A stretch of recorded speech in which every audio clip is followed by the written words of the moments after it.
မဲသားကိုဒီလိုချက်ကြည့်ဘူးပါသလားအသားကနူးညံ့ပြီးကြက်ဥကလည်းပျော့ပျော့လေးဖြစ်လို့ထမင်းနဲ့စားရင်အရန်လိုက်ဖက်ပါတယ်အရင်ဆုံးအမဲသားကိုပပလေးလီပါကြက်သွန်မင်းနဲ့ဂျင်းစိန်ထားတဲ့ရေနည်းနည်းထည့်ပါပဲငံပြားရေနည်းနည်းကုန်မှုန့်တစ်စွန်းနဲ့စီတစ်စွန်းထည့်ပြီးတေချာနေပါအသားနူးညံ့ဖို့အတွက်ဒီအစိမ့်ကိုမကြော်ပါနဲ့နောက်ပြီးကြက်ဥလေးလုံးကိုပကံထဲဖောက်ထည့်ပါကြက်သွန်မိတ်စားနည်းနည်းနဲ့ငရုတ်ကောင်းထည့်ပြီးမှွေပါ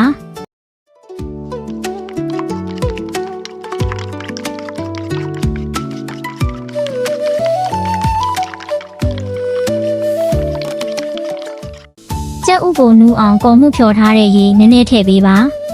ဒဲအိုးရဲစီပူလာရင်အမဲသားကိုထည့်ပြီးမြင်မြင်ကြော်ပါ